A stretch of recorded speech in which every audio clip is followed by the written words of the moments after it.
ब्रज में बसंत पंचमी से ही होली उत्सव का प्रारंभ हो जाता है और ऐसा पूरे वर्ष का कोई त्योहार नहीं है जो 40 दिन मनाया जाता है। ब्रज में कम से कम बसंत पंचमी से लेकर के फाल्गुन पूर्णिमा दुल्हंडी तक 40 दिन, और दाऊजी क्षेत्र में जाइए तो दाऊजी में तो चैत्र की पूर्णिमा तक, माने लगभग 2.5 महीने होली होती है। आखिरी जो हुरंगा होता है वो चैत्र की पूर्णिमा को। तो इतना बड़ा त्योहार ब्रज में तो कहावत प्रसिद्ध है ना कि जगत होरी ब्रज होरा, संसार में होरी है और ब्रज में होरा है। और ये होरी का उत्सव ठाकुर जी को बहुत प्रिय है, बहुत प्रिय है। जैसे कभी कभी दीपावली का अवसर आता है ना तो दुकानों पे लिखा रहता है बम्पर छूट, 100 का माल 10 रुपए में, और लोग भागते हैं लेने के लिए। तो ये जो समय है ये होली उत्सव का, ये ठाकुर जी की कृपा की छूट का समय है। जो नहीं रंग पाते वो भी इस होली के अवसर पे प्रभु के प्रेम में रंगते हैं। और ये होली हम हिंदुओं का सबसे प्राचीन त्योहार है। दीपावली से भी प्राचीन त्योहार होली का है। सब जानते हैं कि होली का त्योहार प्रहलाद जी से संबंधित है और प्रहलाद जी सतयुग में हुए हैं। दीपावली का त्योहार त्रेता युग का है, पर हिंदुओं का सबसे पुराना त्योहार होली है। और प्रभु को प्रिय क्यों है? क्योंकि इस त्योहार के जो जनक हैं, प्रकट करने वाले हैं, वो प्रहलाद जी हैं। तो प्रभु को भक्त बहुत प्रिय हैं और भक्तों की स्मृति बहुत प्रिय है। प्रहलाद जी को जलाना चाहा उनके पिता ने भगवान की भक्ति छुड़वाने के लिए, और खुद उनकी बहन होलिका ही उनको अग्नि में लेके बैठ गई, पर उल्टा हो गया, होलिका जल गई और प्रहलाद जी बच गए। कितनी लकड़ी लगाई गई, पहाड़ के जितनी लकड़ियां लगाई गई, और होलिका को वरदान था ब्रह्मा जी का कि तू नहीं जलेगी। लेकिन जब अग्नि लगी तो प्रहलाद जी का रोम भी गर्म नहीं हुआ, होलिका जलने लग गई।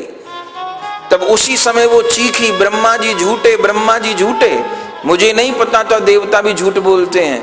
वरदान मुझको दिया था कि प्रहलाद को दिया था, मैं जल रही हूं, प्रहलाद बच रहा है। ब्रह्मा जी आकाश में प्रकट हो गए और कहा, खबरदार जो हमको झूठा कहा हो। बोले आपने तो वर दिया था कि अग्नि में नहीं जलेगी, मैं तो जल रही हूं। तब ब्रह्मा जी ने कहा, सामान्य अग्नि में नहीं जलने का तुझको वरदान दिया था, तो ये सामान्य अग्नि नहीं है। बोले सामान्य अग्नि नहीं है। रामायण में क्या लिखा है? जो अपराध भक्त कर कराई, राम रोष पावक सो जराई। जो भक्त के अपराध प्रति अपराध करता है वो राम जी की रोष रूपी अग्नि में जलता है। तो तू भगवान की रोष रूपी अग्नि में जल रही है, तू सामान्य अग्नि में नहीं। होलिका जलने लग गई। आखिर में प्रहलाद जी से क्षमा मांगी, मैंने बहुत बड़ा अपराध किया, आपके प्रति मर रही हूं, लेकिन सौभाग्य ये है कि आपका दर्शन करते हुए और आपको गोद में लेके प्राण त्याग रही हूं। तो भक्त तो भगवान से भी ज्यादा दयालु होते हैं। भगवान ने तो छूट नहीं दी, होलिका को मारा ही। पर प्रहलाद जी ने कहा ठीक है, आज से इस तिथि को सब बुआ जी आप ही के नाम से जानेंगे, होलिका के नाम, होली के नाम से ही जानेंगे, और प्रतिवर्ष उत्सव मनेगा होली का। तो होली जल के भस्म हो गई। हिरण्याकश्यप ने कर्मचारी लगाए हुए थे, कहीं प्रहलाद अग्नि में से उठ के न भाग जाए। कर्मचारी लगाए हुए थे और सुबह तक तो वो ठंडी राख का पहाड़ लग गया। अब किसी को आशा नहीं थी प्रहलाद जी जीवित होंगे, सोचे हड्डियां भी नहीं बची होंगी। लेकिन भक्त लोग भी थे, कुछ प्रहलाद जी की मंडली के लोग भी थे, भक्त लोग। किसी किसी को आशा थी शायद प्रभु ने रक्षा कर ली हो प्रहलाद जी की। तो अग्नि लगाई गई फाल्गुन पूर्णिमा को, जिस दिन छोटी होली कहते हैं, और फिर सवेरे जिस दिन धूल और दुल्हंडी होती है, रंग वाला दिन होता है, उस दिन वो कर्मचारी तो थे ही, दुष्ट लोग तो थे ही, हिरण्याकश्यप के, प्रहलाद जी के भक्त लोग भी थे।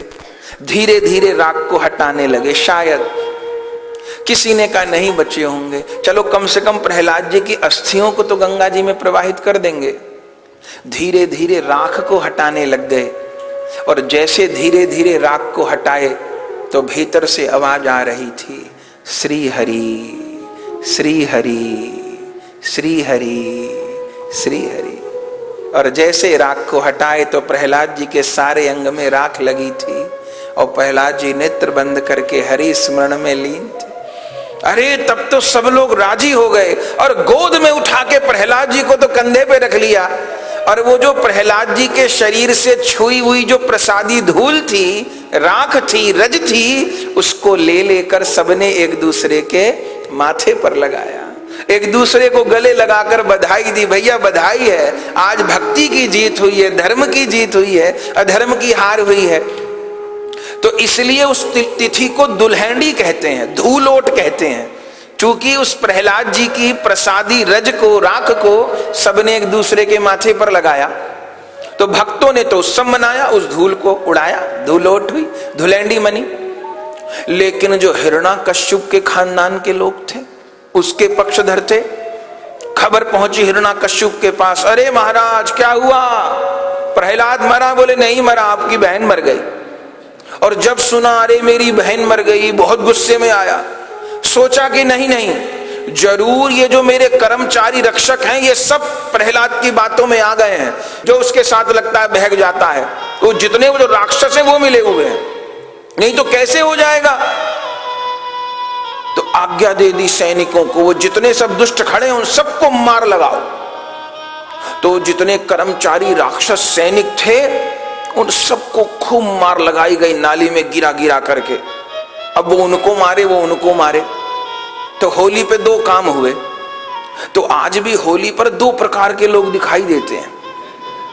एक तो वो जो गुलाल लेकर माथे पे लगाएं, गले मिलें, और हमारे चैतन्य महाप्रभु जी का जन्मदिन होली को होता है, महाप्रभु जी प्रगटे हैं तो बधाई दें, एक दूसरे को होली रंग लगाएं, मंगल कामना करें।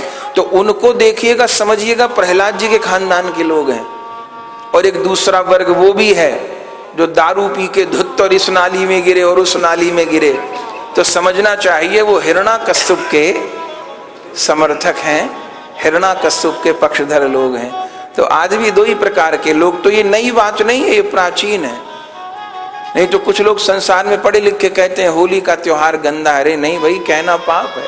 होली से जैसा अच्छा त्योहार नहीं, ये तो प्रेम का त्योहार है।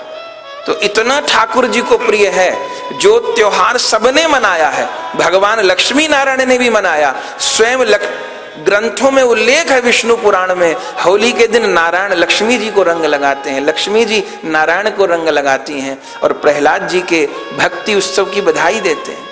अयोध्या में होली मनी, भगवान सीताराम जी होली खेलते हैं। और अपने ब्रज के ठाकुर ने तो होली को चरम पे पहुंचा दिया। एक दिन नहीं, 2 दिन नहीं, 10 दिन नहीं, 40 दिन, महीना होली होती है, क्योंकि भक्त से जुड़ा त्योहार है और अपने मन को रंगने का त्योहार है।